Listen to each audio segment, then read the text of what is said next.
Bora, meu povo! Hoje é sábado, o último dia da semana, o último vídeo da semana. Por favor, taca o dedo aí no seu like aí, ó. Se inscreva se ainda não é inscrito, me ajuda aí com essa obra. Você pode ver esses vídeos aí, ó, um por dia, menos de 15 minutos. Você vai sendo edificado, tá em ordem cronológica. Então, é como ler a Bíblia inteira. Se você pegar os meus vídeos lá do primeiro, vai na aba vídeos, vai lá no primeiro, tá? Eu comecei em 8 de maio de 2018. Então, segue comigo aí, vamos embora. Eu estava fazendo 3 vídeos por semana, agora, esses últimos dias eu tenho feito um por dia, para a gente acelerar o processo aqui, que eu estou querendo terminar a Bíblia. Só falta isso aqui, tá bom? Fica comigo. Vamos para as histórias aqui. Está na página 1074, a questão acerca de Elias.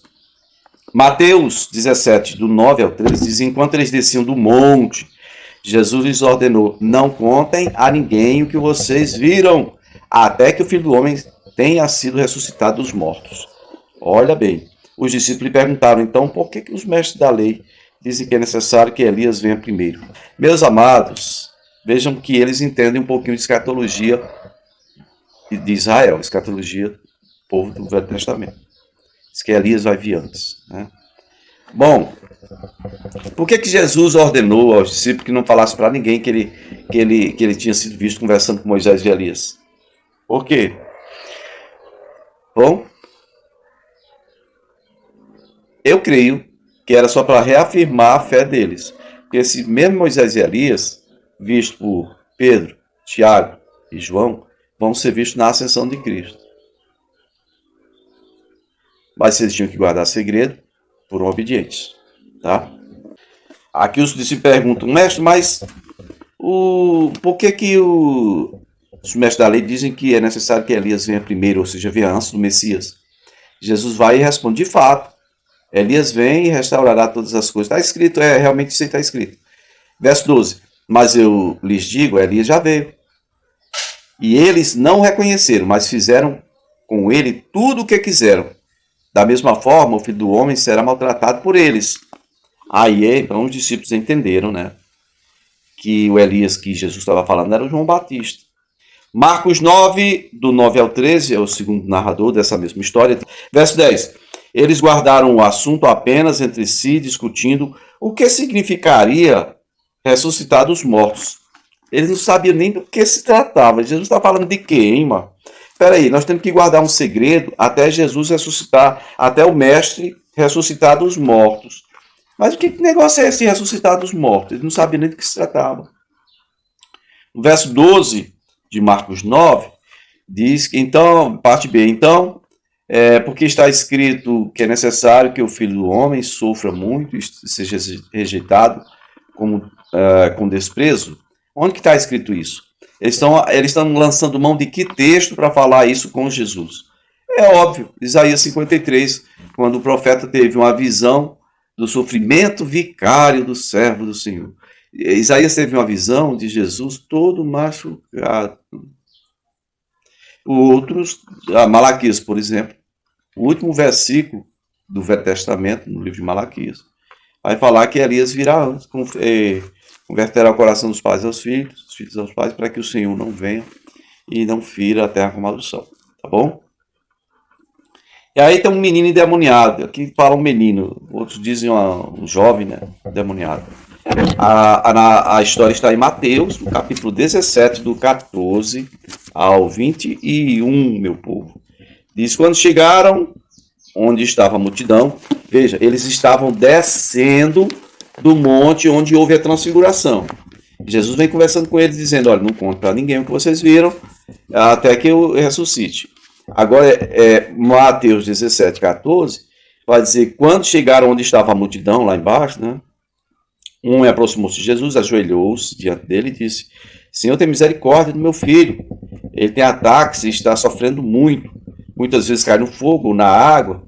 Eu o trouxe aos seus discípulos, mas eles não puderam curá-lo.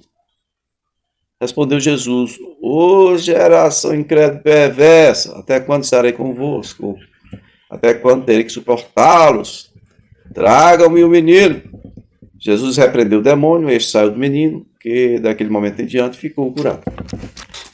Então os discípulos aproximaram-se de Jesus, em particular, e perguntaram: por que não conseguimos expulsá-lo? Ele respondeu: porque a fé que vocês têm é pequena. Eu lhes asseguro que, se vocês tivessem fé do tamanho de um grão de mostarda, poderão dizer a este monte: vai daqui para lá, e ele irá. Nada lhe será impossível. Mas esta espécie também só sai pela oração e pelo jejum. O outro narrador, Marcos 9, do 14 ao 29, para a mesma história. No versículo 14, parte B, diz que tinha a multidão que estava lá embaixo, estava ao redor dos discípulos. Os mestres da lei estavam também discutindo com os discípulos. Verso 15. Logo que todo o povo viu Jesus, ficou surpreso e correu para saudá-lo.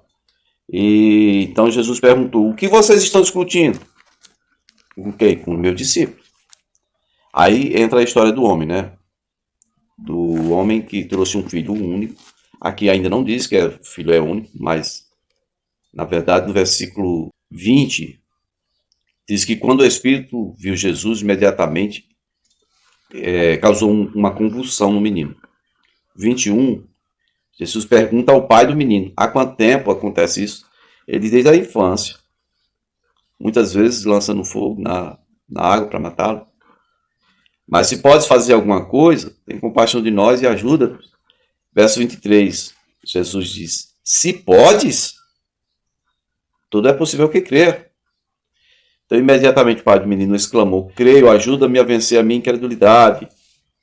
Versículo 25, parte B, diz que o espírito mudo e surdo, eu te ordeno que o deixe e nunca mais entre nele. Diz aí, versículo 26, o espírito gritou, agitou violentamente e saiu. O menino ficou como morto. As pessoas diziam: ele morreu. Mas Jesus tomou ele pela mão, levantou, ficou de pé. Verso 28. Depois de Jesus ter entrado em casa, seus discípulos lhe perguntaram, em particular, por que nós não conseguimos expulsá-lo? E a resposta foi: essa espécie só sai pela oração e jejum. O terceiro narrador é Lucas 9, meu povo, do verso 37 a 43, a mesma história. O pedido do homem que veio, né, correndo até o mestre, ajoelhou-se, é o seguinte, verso 38, diz: dê atenção ao meu filho, pois é o único que eu tenho, e um espírito o domina. Olha aí. Faz espumar os dentes, tal, grita, lança em convulsão. Quase nunca o abandona. E o está destruindo. Eu tenho um único filho que está sendo destruído por um demônio. Ele acha que é um demônio. Na verdade, quando acontece uma possessão demoníaca, é um que conversa com quem está expulsando. Até um grupo grande, viu ali. Aqui Jesus vai predizer a sua morte. Tá? Segunda vez que está agora falando sobre isso. Mateus 17, 22 e 23 diz que, reunindo-se eles na Galiléia, Jesus lhes disse: o filho do homem será entregue nas mãos dos homens, eles o matarão e no terceiro dia ele ressuscitará. E os discípulos ficaram cheios de tristeza. Segundo narrador é o Marcos, capítulo 9, verso 30, diz que eles saíram daquele lugar, atravessaram a Galiléia, e Jesus não queria que ninguém soubesse onde eles estavam, porque estava ensinando seus discípulos, né? Aí, verso 32 diz que eles não entendiam o que queria dizer e tinham receio de perguntar sobre a questão da ressurreição. Terceiro narrador, Lucas 9, verso 44. Ouçam atentamente o que eu vou dizer-lhes: o Filho do Homem será traído e entregue nas mãos dos homens. Traído, entra aqui como um acréscimo à história. Só Lucas que coloca isso. Agora em Cafarnaum, né, Jesus paga imposto. Veja bem, por favor, Mateus 17, do 24 ao 27, Jesus paga imposto. Verso 24, Mateus 17 diz que quando Jesus e seus discípulos chegaram a Cafarnaum, lugar onde eles moravam, os coletores do imposto de 2 dracmas, é o imposto do templo, né? É um imposto anual que todos os homens pagavam para a reforma do templo. Foi um dos reis de Israel que estabeleceu isso aí. Eles vieram a Pedro e perguntaram: o mestre de vocês não paga imposto do templo, não?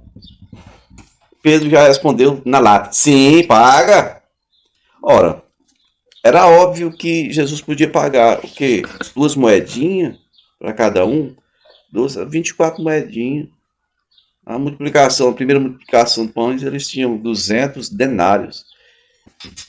Olha aí a diferença entre dracma e denário.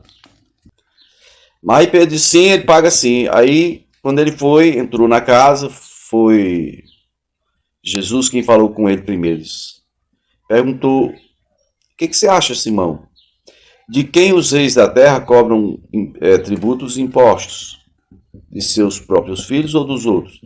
Aí Pedro disse: dos outros. Então os filhos são isentos? Tá, é o correto, né? Mas para não escandalizá-los, Pedro, vá ao mar, jogue o anzol, tire o primeiro peixe que você pegar, abra-lhe a boca e você encontrará uma moeda de 4 dracmas. Pegue a moeda, entregue-a a eles para pagar o seu imposto e o meu imposto e o seu. Olha aí. Uma moeda, um valor de 4 dracmas. 4 dracmas. Aí você paga por você e por mim. Bom, Marcos 9, verso 33, chegaram a Cafarnaum, estava em casa. Jesus diz: o que vocês estavam conversando ou discutindo no caminho? E, por último agora, Jesus vai falar sobre a humildade, né? A questão e o perdão. Eles dizem que uma contenda que houve a respeito do maior, ser o maior no reino dos céus. Mateus 18, 1 ao 5, diz: naquele momento, os discípulos chegaram a Jesus e perguntaram: quem é o maior no reino dos céus? Chamando uma criança, colocou no meio deles e disse: eu lhes asseguro que, a não ser que vocês se convertam e se tornem como crianças, jamais entrarão no reino dos céus. Portanto, quem se faz humilde como essa criança, esse é o maior no reino dos céus. Quem recebe uma criança em meu nome está me recebendo.